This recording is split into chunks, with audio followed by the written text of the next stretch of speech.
In the past, Goji Center has covered dozens of ways in which several creatures could eat a human being. But today we're going to showcase a much different experience: getting eaten by titans. In this episode, we have pre-selected a total of 6 MonsterVerse titans to illustrate the unique experiences that a human would go through if they ever got unlucky enough to find their way into the mouths of these hungry monsters. The journey through each titan will be different, bringing different levels of pain, damage, and duration. Some of the stuff you're about to see will be a bit disturbing, so if you like this sort of stuff, make sure you follow or subscribe to be the very first to witness more kaiju carnage. Coming up, the literal journey inside the mouth of a MonsterVerse kaiju. Before we cover our first titan, let's first talk about how you now have the opportunity to play as these kaiju in our test subject's journey through a monstrous digestive tract will begin as soon as you're acquainted with the type of kaiju we're dealing with. In these simulations, we are well aware that some test subjects might not even make it to the creature's stomach alive. But to ensure that they make it as far as possible, our kaiju will be instructed to swallow and not chew our test subjects. Doing so would render this episode down to just a minute. Where's the fun in that? To begin, we will study a titan who is anatomically similar to us humans, in the fact that the skeletal and organ arrangements very much resemble our own. Number 1. Kong. Our first test subject will be dropped inside Kong's mouth. While this happens, we will analyze closely what happens during its journey and find out how long this person can stay alive for. Kong's build is very similar to us humans, with a digestive tract that includes the mouth, esophagus, stomach, large and small intestine, etc. It is what happens in these locations that we will follow closely. In Kong's Skull Island, we witnessed a crew member fall into the jaws of this massive titan. Note that this Kong was just a teenager, meaning that it was much smaller than our present-day Kong, which measures somewhere around 335 feet in height. You're about to find out that getting swallowed by this larger Kong will allow you to live a little longer. Let us explain. Once dropped inside the throat of this massive kaiju, it would probably only take you around 8 to 10 seconds to fall all the way to the bottom of Kong's esophagus, accounting for all the friction you will encounter while sliding. You are rapidly running out of oxygen and inhaling toxic gases that are found inside the digestive system of organisms that actively eat a variety of food sources: methane and sulfur. Inhaling these gases will cause irritation to your eyes, lungs, and breathing too much methane will cause you to throw up. But you're still alive. You will now land into Kong's massive stomach. At this point, you could technically be considered as a bolus, a chunk of food that is entering the gastrointestinal tract. And you're in for a beating. Stomachs such as these have a mechanism on the stomach lining that pounds food in an attempt to break it down. But you're too small to be broken down. During this horrific, dark experience, your presence triggers the hormones to release acids to start breaking down your body. How fast? Well, given that Kong is a carnivore that eats raw meat, its stomach acids need to be strong enough to break down bacteria and pathogens that are ingested. This hydrochloric acid in smaller creatures would be comparable to car battery acid. But you're now getting showered by this stuff, meaning that this overwhelming amount of corrosive material would eat through your skin in a matter of moments. Your outer layer of skin is gone, and now it's eating into your flesh. You're dead at this point, with an estimated duration of around 1 to 2 minutes. Eventually, your body would turn into a pulp and be digested along Kong's long intestines. Believe it or not, this is the longest you will last inside a kaiju digestive system. Coming up, a similar but very quick journey through a hypervorous creature. Number 2. SkullClawer. We have covered what it would feel like to get eaten by a SkullClawer before, but this time you're getting swallowed, and we'll go into a little bit more detail. This SkullClawer we have here is a juvenile. Although smaller, these are all capable of swallowing an average-size human whole. But how long can this victim survive? Let's find out! Unlike Kong, the digestive process of these animals is a lot different than your conventional eat, digest, poop cycle. As our test subject travels down the SkullClawer's esophagus, The human will find it ever increasingly more difficult to breathe oxygen thanks to the gases emitted by this creature's stomach. Shortly after, this guy will fall into a stomach full of green bile, ready to digest the proteins found in your body. Keep in mind that this green bile will most likely be already present, ready to digest you. The reason is because there is more than likely other stuff inside already being digested, since these animals are hypervores. Animals with a metabolism that demands that they must always eat. An animal with such instincts will be forced to be on the lookout for the next meal at all times, inducing stress. So it just so happens that animals that are going through stress will regurgitate their food, or in other words, spit it back out to focus their energy on hunting or fighting instead of digesting, as a way to relieve itself of the bulk of its meal. So you've made your way inside the stomach of the SkullCrawler. This green bile washes you with corrosive agents so strong that it dissolves your skin and flesh, similar to what happened in Kong's stomach. The difference here is that after your flesh and organs are all digested, you will be vomited.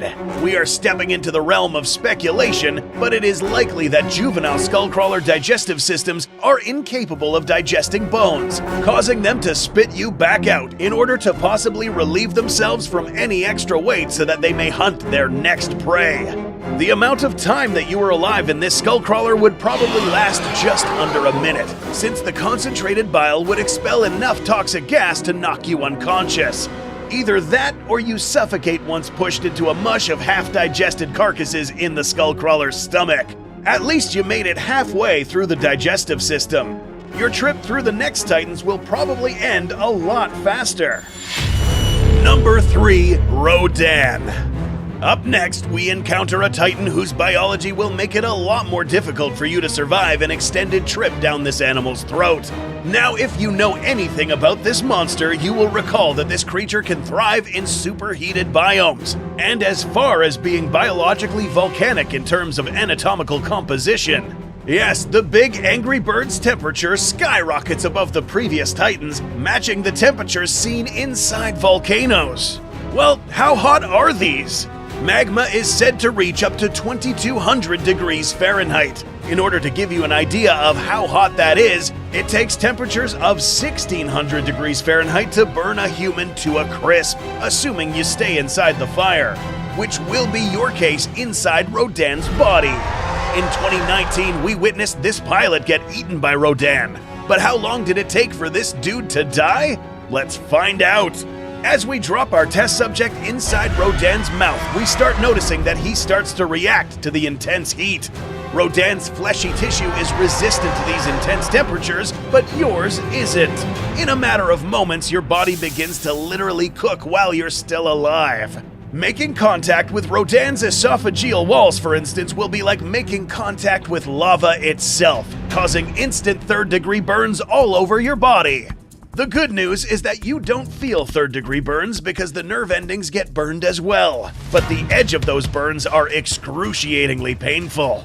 Your journey sliding down through Rodan's esophagus will end early, since you probably won't make it anywhere near this animal's stomach before turning into burnt matter, making your trek last just around 10 to 20 seconds. Your body was too small to maintain its integrity all the way down this animal's esophageal tract, leaving you more burnt than that well-done steak you ordered last Saturday night.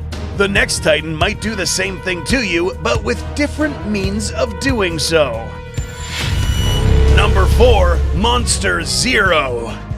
After providing absolutely no nutritional value to Rodan, we are now about to find out if our next test subject will suffer the same fate or be useful at all to our next kaiju, Monster Zero, or Ghidorah. We have witnessed this guy eat someone before, but fortunately for her, she most likely died upon impact, sparing her from what probably followed after. Before we throw our dude through one of these throats, let's take a quick moment to understand something very important: this kaiju's biology. The composition of this kaiju has lots of traces of aurum, or gold, and it just so happens that this material is a perfect conductor of electricity. In addition to that, it is said that this kaiju had electroreceptor molecular biology, transferring currents everywhere. This is seen in how electricity seems to make its way throughout all parts of this creature's body.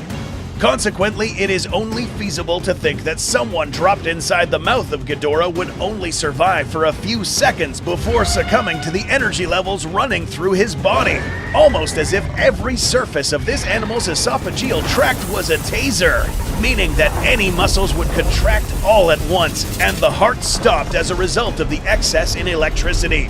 And in some cases, people who are exposed to shocks like these will sometimes urinate or even defecate themselves in the process. We'd like to think that your roller coaster journey through this tract will last no more than around 5 seconds. If you think about it, that is a very long time getting shocked from all directions. Your body may or may not make it to this creature's stomach, if it has one, depending on how much of it disintegrated during the trip down. If you think this happens too fast, wait till you see what happens to our next test subject. Number 5, eaten by MechaGodzilla. This is a titan that is not necessarily built to eat anything at all, but it is good at processing anything that makes its way through its jaws. If you have seen our episodes covering MechaGodzilla, you are now well acquainted with the many weapons this thing possesses. But one of the most gruesome was its set of grinders located inside its jaws. There is no trachea to travel down, so instead we will just drop our test subject into its bottom jaw and see what happens. These grinders are exceptionally well-purposed to grind larger chunks of meat, which makes grinding a human as if it wasn't even there. The flat surfaces on these grinders would flatten you to a pulp in a matter of seconds. This particular test subject was unlucky to get crushed legs first, meaning that he would have felt every single last bone of his body crushed until his upper torso followed, and finally his head. The level of pain from falling in this machine would depend on what angle you fell into these grinders. If you ever happen to fall into one of these, go head first. Now is time to move on to the last kaiju on this list. Number 6, eaten by Godzilla. Getting eaten by this kaiju is unique, in that you might actually make it further down than you initially think, but it will really depend on what mood or state Godzilla is currently in. Monster vs. Godzilla as we know him appears to have many different states. His normal, non-aggressive state, his radioactive display, and burning states. Obviously, getting swallowed by the burning state only means that you'll catch fire before even making contact with Godzilla. But what about the other ones? A Godzilla in normal state would still be something to watch out for in terms of temperature and most definitely radiation. Radiation poisoning will most likely occur, but that sort of damage could potentially take a couple of hours to completely kill. Now, admittedly, this is a one-of-a-kind wild card, since we aren't completely sure what Godzilla's digestive system looks like, if he even has one. But what we do know is that Godzilla is bionuclear, meaning that the insides of his body have to be steaming hot, and there should be parts of his body that help regulate or expel that heat. Probably why he spends most of his time in the water. But anyways, let's return to our final test subject, who will be dropped inside Godzilla's throat. Here we see the human making his way down Godzilla's esophagus, while at the same time making contact with the esophageal walls. How hot is this place? A good reference is to compare it to the temperature of an organic-cooled heavy water moderated reactor, which can reach temperatures of up to 752 to 1004 degrees Fahrenheit. Keep in mind that this is a Godzilla in a normal state. These temperatures are enough to cause your own internal liquids to boil and cook a human body alive. This, unfortunately, would be a gradual process. After a few seconds, your organs, including your brain, will fail to function. Your blistered body will have made it to the next stage of this animal's esophageal tract, whatever that may be. A stomach full of acid? A gizzard full of bionuclear flammable material? Who knows? What is certain is that no human will survive. Are there other titans out there that could provide our test subjects with a more gruesome experience? Let us know what you think in the comment section.